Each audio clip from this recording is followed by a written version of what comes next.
Welcome to Joy with Daily News. I'm Hannah, today's reporter, and here's the news. The Indian government has mandated ISI marking for stainless steel and aluminum kitchenware products, ensuring compliance with the Bureau of Indian Standards and imposing severe penalties for non-compliance. This follows a recent case of customs fraud involving fake BIS certificates for stainless steel imports.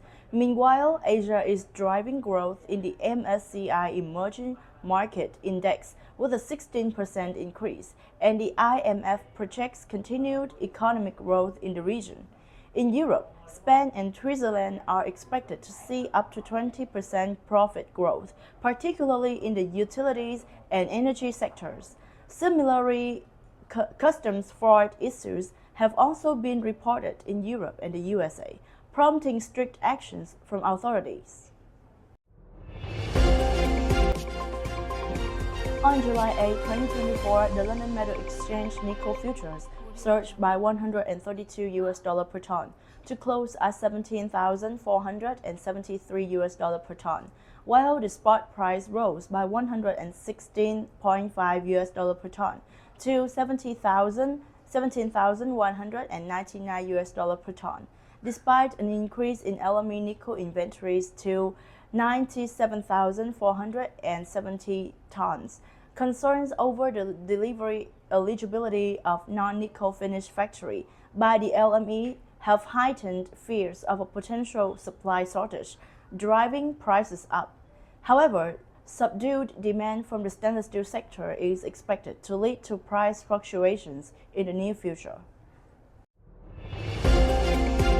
ArcelorMittal, Mitsubishi Heavy Industries, and DCRBN are collaborating on a project at ArcelorMittal Ghent plants to recycle capture CO2 into carbon monoxide for use in steel and chemical production.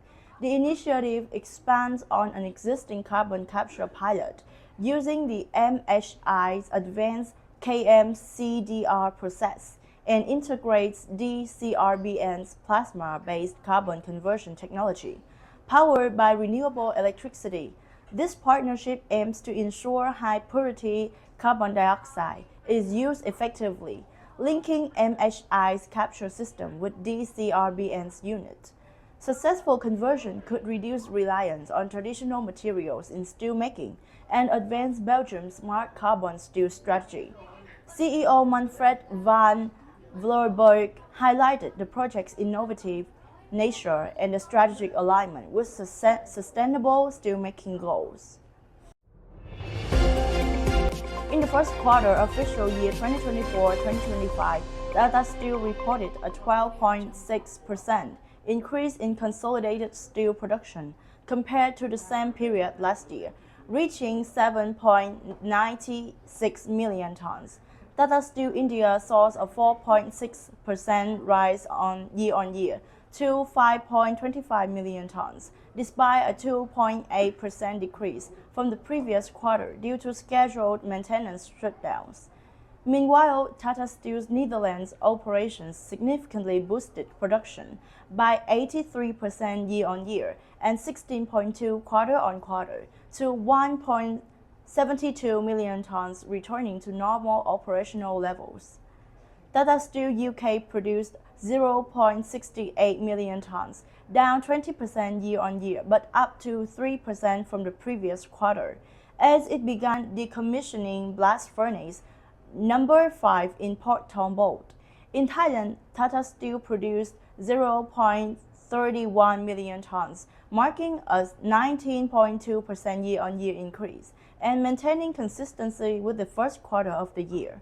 Consolidated steel shipments totaled 7.46 million tons, up 3.9% year-on-year, but down 5.1% quarter-on-quarter. Looking ahead, Tata Steel anticipates an 8 to 10% growth in steel demand in India for the full fiscal year 2024-2025 and plans capital expenditures of approximately $2.04 billion, with a focus on projects in India and Europe. Baosteel, a subsidiary of Baowu Group and the world's largest steel producer, is launching a new continuous casting project in the Shanghai area. This initiative marks Baosteel Group's third casting machine order in 3 months. The new continuous casting machine, boasting an annual capacity of 2.35 million tons, will manufacture sheets ranging from 230 multiplied 900 to 1,450 millimeters, catering primarily to industries like home appliances and automobiles. Utilizing advanced technology from prime metals technology, the machine aims to minimize fluctuations in the most liquid level, ensuring consistent production quality.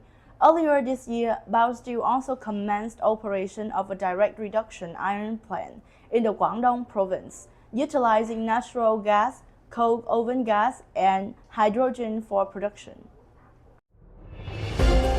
In early July 2024, the global scrap prices rose slightly or remained stable, with significant increases not expected. In Turkey, the HMS 1 and 2 80/20 scrap prices stabilized at $390 per ton CFR after a 2.6 rise in June, with minor fluctuations due to low demand from steelmakers. North American prices for HMS 1 second scrap 80/20 increased by 0.6% to $364 per ton, the highest since April, though market sentiment remains weak. In Europe, Germany's E3 scrap prices rose by 1.4%, while Italy's E8 scrap prices fell by 5% due to low sales. Chinese scrap prices increased by 1.3% to $377.3 per ton due to supply reductions, though potential power restrictions may restrain further increases. Overall, market participants predict stable prices in the short term. On July 9, 2024, China's A00 aluminum ingot price rebounded by 70 RMB per ton to reach 20,300 RMB, marking a 0.45% increase from the previous week. Prices across major consumption areas like Tianjin and Foshan saw gains, with Tianjin registering the highest increase of 90 RMB per ton. Concurrently, low-carbon aluminum prices rose from 20,992 RMB to 21,073 RMB per ton, and high-purity aluminum surged by 100 RMB to 27,700 RMB per ton.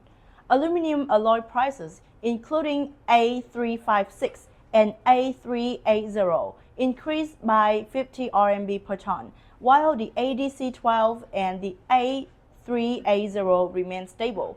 Aluminum powder prices also saw a slight rise to 23.1 RMB per kilogram.